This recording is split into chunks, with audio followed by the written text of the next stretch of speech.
नमस्कार दर्शकों, एक बार फिर से स्वागत है आपका एसए न्यूज चैनल में। दर्शकों, आज हम मौजूद हैं उत्तर प्रदेश के जिला गाजियाबाद में। हमारे पास में कुछ लोग खड़े हैं, एक सत साहिब की झंडी ले रहे हैं। आइए उनसे मिलते हैं और जानते हैं वे झंडी लेके क्यों खड़े हैं। नमस्कार सर। सत साहिब। क्या नाम है जी आपका? गंगा शरण दास। सर, ये जो आप झंडी लेके खड़े हो सत साहिब की, यहाँ क्या हो रहा है, क्या आप लोगों को दिखाना चाहते हैं यहाँ पे? जी यहाँ पे जो है जिला स्तर का सत्संग हो रहा है संत रामपाल जी महाराज का, जो आध्यात्मिक ज्ञान के आधार पे मतलब यहाँ पे जो लोग हैं मौजूद, वे बता रहे हैं कि यहाँ पे संत रामपाल जी महाराज जी का सत्संग हो रहा है, जो कि सभी शास्त्रों के आधार पर आधारित है।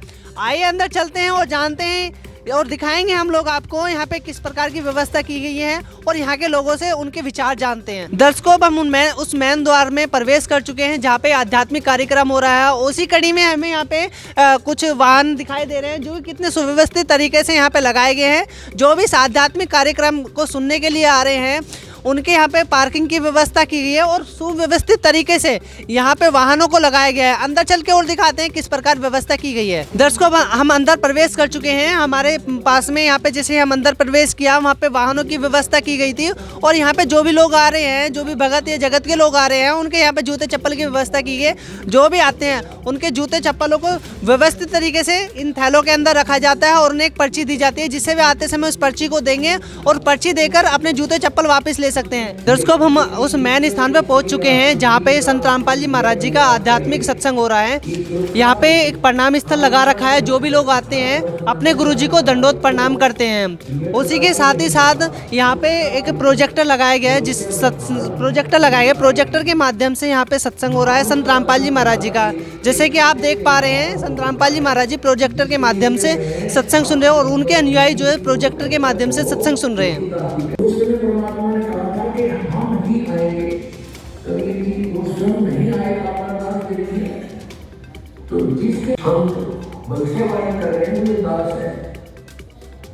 अब आप पैदा आप जाते खड़ा, अभी तो महापुरुष से इसको अवतार पहुंच ये काल के दास की प्रार्थना है, संत भी समझे ये अपना कल्याण करवाओ और आप है। जैसे कि हमने अभी दिखाया अंदर का सत्संग स्थल, जैसे यहाँ वहाँ लोग बैठे हुए थे इतने सुव्यवस्थित तरीके से, एक नैतिकता के साथ में वहाँ पे बैठे हुए थे। तो हमारे साथ कुछ वहाँ के सेवादार जुड़ चुके हैं, आइए उनसे जानते हैं ये उसके उन्होंने इसको मैनेज कैसे किया है। नमस्कार मैम। जी। क्या नाम है आप जी का? वंदना दासी। मैम, हमारे दर्शक जानना चाहते हैं, यहाँ पे जो इतने सारे लोग कहीं किसी अन्य कार्यक्रम में जाते हैं तो एक अव्यवस्था बनती है, उत्पाद की व्यवस्था बनती है, लेकिन यहाँ पे जो सभी लोग हैं इतने नैतिकता के साथ में बैठे हैं कि जैसे एक स्वर्ग में बैठे हो। यहाँ की जो व्यवस्था को आप कैसे मैनेज कर पाते हो? देखिए भगत जी, हमारे जो गुरुजी का ज्ञान है उसी के आधार पर ये भगत अपने आप व्यवस्था करते हैं। हमें मेहनत करने की जरूरत नहीं पड़ती। परमात्मा संत रामपाल जी महाराज का ऐसा ज्ञान है जो एक बार सुन लेता है वो अपने आप ही व्यवस्था में चलता है। हम तो यहाँ पर सेवादार हैं परमात्मा के, बंदी छोड़ के, और ये सारे भक्त अपने आप ही व्यवस्था में चलते हैं। मौजूद हैं सत्संग स्थल पर जहाँ पे संत रामपाल जी महाराज जी का सत्संग हो रहा था।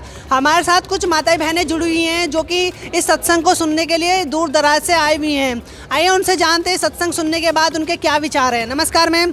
नमस्कार। क्या नाम है आप जी का? दीक्षा। दीक्षा जी, हमें बताइए, जैसे आप संत रामपाल जी महाराज जी के अनुयायी हैं। संत रामपाल जी महाराज जी के अनुयायी अभी एक हैशटैग ट्रेंड कर रहे थे कि हिंदू भाई समलो, हिंदू समाज के लोग हमारी भी तो सुनो। तो इसका उद्देश्य क्या था, क्या दिशा निर्देश देना चाहते हैं आप लोग समाज को? जी, जो हमारा जो भी ट्रेंड चला था हिंदू भाई संभलो, हिंदू भाई धोखे में, हमारे जो हिंदू भाई बहन है वो धोखे में ऐसे हैं कि हमारे जो धर्म गुरु है वो हमें जो विधि बता देते पूजा की विधि, वो शास्त्र से प्रमाणित नहीं थी। मतलब किसी ने बता दिया कि भाई तू शिव जी को भगवान बता दिया, किसी ने ब्रह्मा जी को, किसी ने विष्णु जी को, किसी ने शंकर जी को, लेकिन उनके पास कोई प्रमाण नहीं था कि भाई यहाँ पे ये प्रमाण लिखा है, ऐसा नहीं था। लेकिन जो संत रामपाल जी महाराज जी हैं वो जो हमें जो ज्ञान बताते हैं वो शास्त्र के प्रमाणित ज्ञान बताते हैं कि इस अध्याय में ये लिखा है, और गीता में भी कहा है, ये गीता पे गोरखपुर से प्रकाशित गीता है, इसमें भी अर्जुन को भगवान कह रहे हैं कि तू लोक दंत कथाओं को मत मानना, तू शास्त्रों से प्रमाणित ज्ञान को ही मानना। तो संत रामपाल जी महाराज जी भी अपना जो है शास्त्रों से प्रमाणित ज्ञान जनता को देते हैं, जिसके ऊपर जो है ये हैशटैग चलते आ रहा था कि हिंदू भाई धोखे में, और हमारे हिंदू भाई बहन भी धोखे में हैं। धन्यवाद मैम। धन्यवाद। मैम नमस्कार मैम, नमस्कार। क्या नाम है आप जी का? अंजलि। मैम जैसे कि आज समाज में देखा जाता है कि बिना गुरु के ज्ञान नहीं है, ये तो सभी लोग जानते हैं, लेकिन आज के समय में इतने सारे धर्म गुरु हैं। जैसे कहते हैं ना तत्वदर्शी संत या जगत गुरु अपने नाम के आगे लगाते हैं। तत्वदर्शी संत जो तत्व से जानता हो हर चीज़ को। आज के समय में इतने सारे धर्म गुरु हैं, अपने नाम के आगे जगत गुरु या तत्वदर्शी लगाते हैं। तो आज के समय में वो तत्वदर्शी संत कौन है, उसे पहचानना बड़ा मुश्किल है। हमारे दर्शकों को बताइए कि हम उस तत्वदर्शी संत जो सभी चीज़ों को तत्व से जानता हो, अर्थात अपने वेद शास्त्रों को अच्छे से जानता हो, उसकी पहचान कैसे कर सकते हैं जिससे हमें भगवान की प्राप्ति हो। हाँ जी, बहुत अच्छा क्वेश्चन पूछा आपने। सबसे पहले तो मैं यही पता होना चाहिए कि तत्वदर्शी संत या पूर्ण गुरु की पहचान क्या होगी। उसके बाद ही तो कोई जाके मानव समाज में कोई व्यक्ति डिसाइड कर पाएगा किसके शरण में जाना चाहिए हमारे को। इस बात का भी निष्कर्ष संत रामपाल जी महाराज जी ने निकाला है, या संत रामपाल जी महाराज जी ने बताया है कि पूर्ण गुरु की पहचान है क्या। उनसे पहले आज तक किसी ने इस बात के बारे में बताया नहीं था, या इस चीज़ के बारे में कभी डिस्कस नहीं किया था। अपने हिसाब से सब कुछ करने लग रहे थे, बताने लग रहे थे। तो संत रामपाल जी महाराज जी के द्वारा ये जो हमारी गीता है, श्रीमद् भगवद गीता है, ये एक्चुअल इसमें जो आपका गीता का अध्याय 15 है, इसमें श्लोक 1 से 4 के अंदर ये जो पीपल का वृक्ष है, उल्टा रूपी पीपल का वृक्ष है, संत रामपाल जी महाराज जी के द्वारा उसका जो कंक्लूजन है वो निकाला गया है, या उसका एक्सप्लेनेशन किया गया है कि आप जो समाज है पहले से, जब उनके बताने से पहले उल्टा रूपी जो वृक्ष है उसकी एक्सप्लेनेशन किसी ने नहीं करी, लेकिन संत रामपाल जी महाराज जी ने बताया कि हम जो समाज था पहले जो ये पत्ते हैं इनकी पूजा कर रहे थे, जड़ की पूजा नहीं कर रहे थे, जो कि बिल्कुल गलत है। अगर हम जड़ को पानी देंगे तो ही हमारा जो पौधा होगा, प्लांट होगा, वो ग्रो करेगा। उसी तरीके से हमें किसी प्रकार के लाभ नहीं हो रहे थे। तो संत रामपाल जी ने बताया हमारे को कि जड़ की पूजा करनी है, हमारे को पत्तों की पूजा या तना क्या है उस सब चीज़ों की पूजा नहीं करनी है। और जड़ जो है हमारी वो कबीर परमेश्वर है, सारे हमारे जो शास्त्र हैं, वेद हैं, उनके आधार पर। तो हमारे को जो जड़ है पूर्ण परमात्मा है, जब हम उनकी भक्ति करेंगे, उनकी साधना आराधना करेंगे, तब जाके हमारे को लाभ होंगे। और जो इस चीज़ को सही से बता दे, जो ये पीपल का वृक्ष है, जो इसको एक्सप्लेन कर दे, वही आपका तत्वदर्शी संत कहलाया जाएगा। पूर्ण परमात्मा कौन है, किसके हमें भक्ति करनी चाहिए, मैम से जानते हैं। नमस्कार मैम। नमस्कार। क्या नाम है आप जी का? खुशी दासी। मैम जैसे कि अभी मैम ने बताया कि एक तत्वदर्शी संत की पहचान इन्होंने बताई है गीता अध्याय 15 के श्लोक 1 से 4 में, लेकिन हमारे दर्शक जानना चाहते हैं कि पूर्ण परमात्मा कौन है, किसकी हमें भक्ति करनी चाहिए और किसकी भक्ति करने से हमें लाभ होंगे। सर, पूर्ण परमात्मा आज के टाइम में ये भी संत रामपाल जी महाराज जी ने ही हमें बताया है। परमात्मा जी संत रामपाल जी महाराज बताते हैं कि सारे वेदों से, शास्त्रों से प्रमाण करके बताते हैं कि पूर्ण परमात्मा कबीर साहिब जी हैं, जिनके बारे में आपने सुना होगा। कबीर परमात्मा, उनके नाम के आपने हमेशा सुना होगा, कबीर जुलाहा, जो अब से 600 साल पहले काशी शहर में आए थे, वही पूर्ण परमात्मा है। उन्हीं के बारे में हमारे सारे वेदों पुराणों में, सारे धर्म के शास्त्रों में प्रमाण है। मैम एक क्वेश्चन और बनता है, जैसे कि आज के समय में इतने सारे धर्म गुरु हैं, कोई कुछ नाम देता है, कुछ नाम देता है। मतलब ये है कि कोई कहता है राधे राधे, कोई राधे राधे श्याम मिला दे, ओम नमः शिवाय, ओम भगवते वासुदेवाय नमः। ये जो मंत्र जाप देते हैं करने के लिए अपने श्रद्धालुओं को, क्या इनका जाप करने से मुक्ति संभव है या नहीं है? नहीं, ये इन सब मंत्रों का जाप करने से मुक्ति संभव नहीं है। संत रामपाल जी महाराज बताते हैं कि जो हमारी भक्ति विधि है वो भी हमारी गीता प्रेस गोरखपुर में ये दिया गया है, इस चीज़ का भी प्रमाण है। मतलब ये जो मंत्र देते हैं इसका कोई आधार नहीं है अपने वेद शास्त्रों में? हाँ जी, इन सब मंत्रों का कोई प्रमाण नहीं है। संत रामपाल जी महाराज बताते हैं ओम तत्सत, ये 3 मंत्रों का जाप है, जिससे एक भक्ति करने वाले इंसान को मोक्ष प्राप्ति हो सकती है। मतलब मैम जैसे कि अभी एक ट्रैक चलाया गया था कि शास्त्र विरुद्ध साधना, मतलब आज के समय में इतने सारे धर्मगुरु हैं, मतलब वो किसी के पास भी कोई शास्त्रों के अनुसार साधना नहीं है। नहीं जी, ये सभी धर्म गुरुओं के पास ऐसी कोई साधना नहीं है जिससे कि वो तत्वज्ञानी संत कहलाए जाएं। तत्वज्ञानी संत सिर्फ संसार में एक ही होता है, ब्रह्मांड में, पूरे ब्रह्मांड में एक ही संत रामपाल जी महाराज हैं जो तत्वदर्शी संत महाराज हैं। शास्त्रों के अनुकूल हमें सारी वेद और शास्त्रों के अनुकूल सारा ज्ञान बताते हैं। जैसे कि गीता अध्याय 16 और श्लोक गीता अध्याय 16 और श्लोक 23 में बताया गया है कि जो शास्त्रों के विपरीत पूजा ये करता है उसको ना तो सुख मिलता है और ना ही उसको कोई मोक्ष मिलता है, ना ही किसी प्रकार की सिद्धि प्राप्त होती है। धन्यवाद मैम। मौजूद हैं सत्संग स्थल पर जहाँ पे संत रामपाल जी महाराज जी का सत्संग हो रहा था। हमारे साथ कुछ माताएं बहनें जुड़ी हुई हैं जो कि इस सत्संग को सुनने के लिए दूर दराज से आई हुई हैं। आइए उनसे जानते हैं सत्संग सुनने के बाद उनके क्या विचार हैं। नमस्कार मैम। नमस्कार। क्या नाम है आप जी का? दीक्षा। दीक्षा जी हमें बताइए, जैसे आप संत रामपाल जी महाराज जी के अनुयायी हैं, संत रामपाल जी महाराज जी के अनुयायी अभी एक हैशटैग ट्रेंड कर रहे थे कि हिंदू भाई संभलो, हिंदू समाज के लोग हमारी भी तो सुनो। तो इसका उद्देश्य क्या था, क्या दिशा निर्देश देना चाहते हैं आप लोग समाज को? जी, जो हमारा जो भी ट्रेंड चला था हिंदू भाई संभलो, हिंदू भाई धोखे में, हमारे जो हिंदू भाई बहन है वो धोखे में ऐसे है कि हमारे जो धर्म गुरु हैं वो हमें जो विधि बता देते, पूजा की विधि, वो शास्त्र से प्रमाणित नहीं थी। मतलब किसी ने बता दिया कि भाई तू शिव जी को भगवान बता दिया, किसी ने ब्रह्मा जी को, किसी ने विष्णु जी को, किसी ने शंकर जी को, लेकिन उनके पास कोई प्रमाण नहीं था कि भाई यहाँ पे ये प्रमाण लिखा है, ऐसा नहीं था। लेकिन जो संत रामपाल जी महाराज जी हैं वो जो हमें जो ज्ञान बताते हैं वो शास्त्र के प्रमाणित ज्ञान बताते हैं कि इस अध्याय में ये लिखा है। और गीता में भी कहा है, ये गीता पे गोरखपुर से प्रकाशित गीता है, इसमें भी अर्जुन को भगवान कह रहे हैं कि तू लोक दंत कथाओं को मत मानना, तू शास्त्रों से प्रमाणित ज्ञान को ही मानना। तो संत रामपाल जी महाराज जी भी अपना जो है शास्त्रों से प्रमाणित ज्ञान जनता को देते हैं, जिसके ऊपर जो है ये हैशटैग चलते आ रहा था कि हिंदू भाई धोखे में और हमारे हिंदू भाई बहन भी धोखे में हैं। धन्यवाद मैम। धन्यवाद मैम। नमस्कार मैम। नमस्कार। क्या नाम है आप जी का? अंजलि। मैम, जैसे कि आज समाज में देखा जाता है कि बिना गुरु के ज्ञान नहीं है, ये तो सभी लोग जानते हैं, लेकिन आज के समय में इतने सारे धर्म गुरु हैं। जैसे कहते हैं ना, तत्वदर्शी संत या जगत गुरु अपने नाम के आगे लगाते हैं। तत्वदर्शी संत जो तत्व से जानता हो हर चीज़ को। आज के समय में इतने सारे धर्म गुरु हैं, अपने नाम के आगे जगत गुरु या तत्वदर्शी लगाते हैं।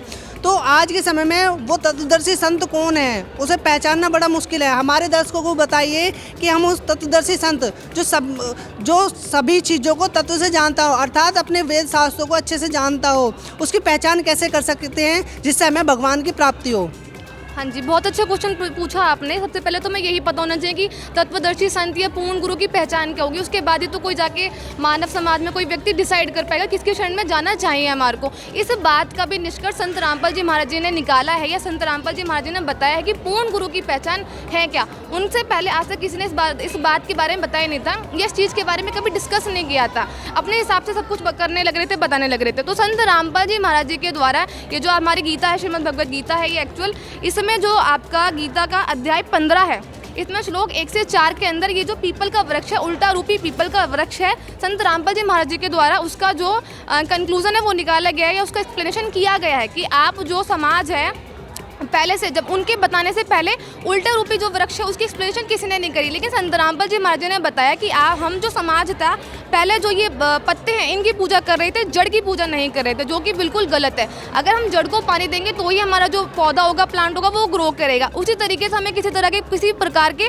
लाभ नहीं हो रहे थे। तो संत रामपाल जी ने बताया हमारे को कि जड़ की पूजा करनी है, हमारे को पत्तों की पूजा या तना क्या है उस सब चीज़ों की पूजा नहीं करनी है। और जड़ जो है हमारी वो कबीर परमेश्वर है, सारे हमारे जो शास्त्र हैं, वेद हैं, उनके आधार पर। तो हमारे को जो जड़ है पूर्ण परमात्मा है, जब हम उनकी भक्ति करेंगे, उनकी साधना आराधना करेंगे, तब जाके हमारे को लाभ होंगे। और जो इस चीज़ को सही से बता दे, जो ये पीपल का वृक्ष है, जो इसको एक्सप्लेन कर दे, वही आपका तत्वदर्शी संत कहलाया जाएगा।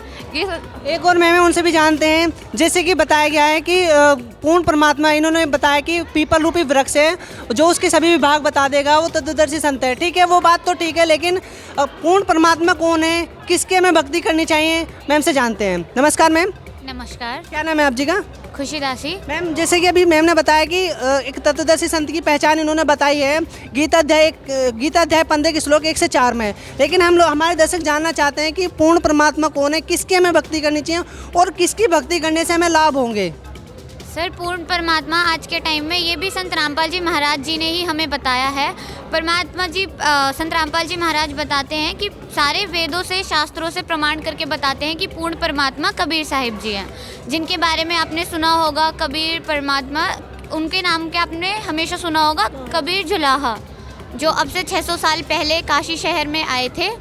वही पूर्ण परमात्मा है। उन्हीं के बारे में हमारे सारे वेदों पुराणों में सारे धर्म के शास्त्रों में प्रमाण है। मैम एक क्वेश्चन और बनता है, जैसे कि आज के समय में इतने सारे धर्म गुरु हैं, कोई कुछ नाम देता है, कुछ नाम देता है। मतलब ये है कि कोई कहता है राधे राधे, कोई राधे राधे श्याम मिला दे, ओम नमः शिवाय, ओम भगवते वासुदेवाय नमः।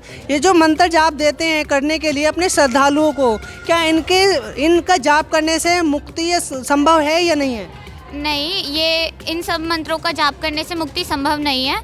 संत रामपाल जी महाराज बताते हैं कि जो हमारी भक्ति विधि है वो भी हमारी गीता प्रेस गोरखपुर में ये दिया गया है, इस चीज़ का भी प्रमाण है। मतलब ये जो मंत्र देते हैं इसका कोई आधार नहीं है अपने वेद शास्त्रों में? हाँ जी, इन सब मंत्रों का कोई प्रमाण नहीं है। संत रामपाल जी महाराज बताते हैं ओम तत्सत, ये 3 मंत्रों का जाप है जिससे एक भक्ति करने वाले इंसान को मोक्ष प्राप्ति हो सकती है। मतलब मैम जैसे कि अभी एक ट्रैक चलाया गया था कि शास्त्र विरुद्ध साधना, मतलब आज के समय में इतने सारे धर्मगुरु हैं, मतलब वो किसी के पास भी कोई शास्त्रों के अनुसार साधना नहीं है? नहीं जी, ये सभी धर्म गुरुओं के पास ऐसी कोई साधना नहीं है जिससे कि वो तत्वज्ञानी संत कहलाए जाएं। तत्वज्ञानी संत सिर्फ संसार में एक ही होता है, ब्रह्मांड में, पूरे ब्रह्मांड में एक ही संत रामपाल जी महाराज हैं जो तत्वदर्शी संत महाराज हैं। शास्त्रों के अनुकूल हमें सारी वेद और शास्त्रों के अनुकूल सारा ज्ञान बताते हैं। जैसे कि गीता अध्याय 16 और गीता अध्याय 16 और श्लोक 23 में बताया गया है कि जो शास्त्रों के विपरीत पूजा ये करता है उसको ना तो सुख मिलता है और ना ही उसको कोई मोक्ष मिलता है, ना ही किसी प्रकार की सिद्धि प्राप्त होती है। धन्यवाद मैम। अब हम मौजूद हैं उस सत्संग स्थल के प्रांगण में जहाँ पे संत रामपाल जी महाराज जी का सत्संग हो रहा था। हमारे साथ कुछ लोग मौजूद हैं, आइए उनसे जानते हैं सत्संग को सुनने के बाद उनके क्या विचार है। नमस्कार सर। नमस्कार जी। सर क्या नाम है आप जी का? सोनू दास। सर हमारे दर्शक जानना चाहते हैं, संत रामपाल जी महाराज जी ने अभी संत रामपाल जी महाराज जी के अनुयायी ने कुछ टैग चला रखे थे कि हिंदू भाई समलो, हिंदू समाज के लोग हमारी भी तो सुनो। तो इसका उद्देश्य क्या था? समाज में क्या दिशा निर्देश देना चाहते हैं समाज को? देखो असल में क्या है, जो हमारा हिंदू समाज है वो लोकवेद के आधार पर जा रहा है। लोकवेद का अर्थ होता है कि सुना सुनाया ज्ञान, जिसने जैसे सुन लिया वो वैसे भक्ति में लग गया। लेकिन असली भक्ति क्या है, भक्ति की सच्चाई क्या है, वो पता कैसे लगेगा? क्योंकि पता लगाने के लिए हमारे शास्त्रीय प्रमाण है कि हमारे शास्त्रों में क्या है, कैसे लिखा है, परमात्मा भक्ति कैसी है। तो लेकिन उसको बताएगा कौन? उसको बताएगा तत्वदर्शी संत। और तत्वदर्शी संत की पहचान बताइए गीता अध्याय नंबर 15 श्लोक 1 से 4 तक में। और वही बताएगा कि हमारी सही विधि क्या है, पूजा की विधि क्या है, सभी बताते हैं। किसी ने कृष्ण जी को बड़ा बता दिया, किसी ने ब्रह्मा जी को बड़ा बता दिया, किसी ने विष्णु जी को बड़ा बता दिया, किसी ने शंकर जी को महामंडलेश्वर बता दिया, किसी ने शंकर जी से बड़ा कोई है ही नहीं। असल में क्या है, पूर्ण गुरु ही, जो पूर्ण गुरु है वही हमें सही भक्ति की विधि बताएगा। और रही हिंदू धर्म की बात, कि हिंदू धर्म है क्या? हिंदू धर्म है कि जो हमारे अपने शास्त्रों को खोलकर समझे कि हमारे शास्त्रों में क्या प्रमाणित है, पूर्ण परमात्मा है कौन, वो केवल तत्वदर्शी संत ही बताएगा। हमारे साथ और लोग मौजूद हैं। नमस्कार सर। नमस्कार सर। सर जैसे कि अभी सर ने बताया कि पूर्ण संत ही पूर्ण गुरु, पूर्ण परमात्मा की पहचान बताएगा, तो हमारे दर्शक जानना चाहते हैं, क्वेश्चन बनता है इस चीज़ के लिए कि पूर्ण परमात्मा है कौन? हमारे दर्शकों को बताइए जरा। इस टाइम धरती पर पूर्ण संत केवल श्री संत रामपाल जी महाराज जी हैं। और पूर्ण परमात्मा कौन है ये भी बता दीजिए हमारे दर्शकों को। पूर्ण परमात्मा कबीर साहब जी हैं। और एक टैग हमने जो चलाया हुआ है हिंदू धोखे में। हिंदू तो वास्तव में कोई है ही नहीं, हम जाति और वर्णों में विभाजित हैं। हिंदू किसे कहते हैं ये हमें पता ही नहीं है। हम आपस में जाति मजहबों में बंधे हुए हैं। सनातनी हैं, सनातनी का भी महत्व अब पूर्ण संत रामपाल जी महाराज जी ने बताया है। इससे पहले हमें किसी भी आचार्य ने, किसी भी पंडित ने हमें इस चीज़ का वेद नहीं बताया था। आज हमें पता चला है कि हम कौन हैं और हम यहाँ किस लिए आए हैं। इससे पहले हम अंधेरे में खोए हुए थे। आज परमात्मा की दया से हमें उजाला दिखाया, इस तत्व ज्ञान की रोशनी को दिया। आज हमें पता चलता है कि हम वास्तव में हिंदू हैं। हिंदू हिंदू चिल्लाते हैं, हिंदू कोई जाति नहीं है, कोई वर्ण नहीं है। हिंदू वो है जो अपने शास्त्रों का ज्ञान रखे, अपने शास्त्रों के अनुकूल चले, साधना करे, भक्ति करे। धन्यवाद सर। सर का कहना है कि हिंदू वो है जो अपने वेद शास्त्रों के अनुसार भक्ति करता हो। और सर ने बताया कि पूर्ण संत की पहचान क्या है, पूर्ण गुरु कौन है, जो कि सर ने बताया कि गीता अध्याय 15 के श्लोक 1 से 4, 16 और 17 में जो उसके सभी विभाग ऊर्ध्व मूला मध्य शाकम, मतलब एक पीपल रूपी वृक्ष हैं, उसके जो विभाग बता दे वो तत्वदर्शी संत हैं। नमस्कार सर। सर हम जैसे कि आज के समय इतने सारे धर्मगुरु हैं, कोई राधे राधे, कोई राधे श्याम या राधे राधे श्याम मिला दे, ओम नमः शिवाय, ओम भगवते वासुदेवाय नमः, ये जो मंत्र बताते हैं क्या इनका कोई प्रमाण है हमारे वेद शास्त्रों में? सर साहब जी, इनके पास में कोई प्रमाण नहीं है। आज हमने जो है सत्यनारायण पाल जी सत्संग सुने तो उनसे हमें पता चला कि जो धर्मगुरु हैं ये लोक वेद कार्य हैं, इनमें इनका लिखा हुआ कहीं नहीं, ना ओम नमः शिवाय लिखा हुआ, ना श्री भगवत में लिखा हुआ, कुछ नहीं लिखा हुआ। और हमारे संत रामपाल जी ने जो है वेदों से पुराणों से मिलाकर हमें पढ़कर बताया कि अक्षरपुर एक पेड़ है, अक्षरपुर से एक पेड़ है, तानावा की डार और तीनों शाखा देवा है, रूप 5 रूप संसार। तो यार जो गुरु जी ने बताया हमारे ने कि जो उल्टे लगते पेड़ के जड़ से फुलंग के लेके वेदवित उनके बारे में एक चीज़ बता देगा, वो पूर्ण संत है, वो तत्व संत वे है। धन्यवाद सर।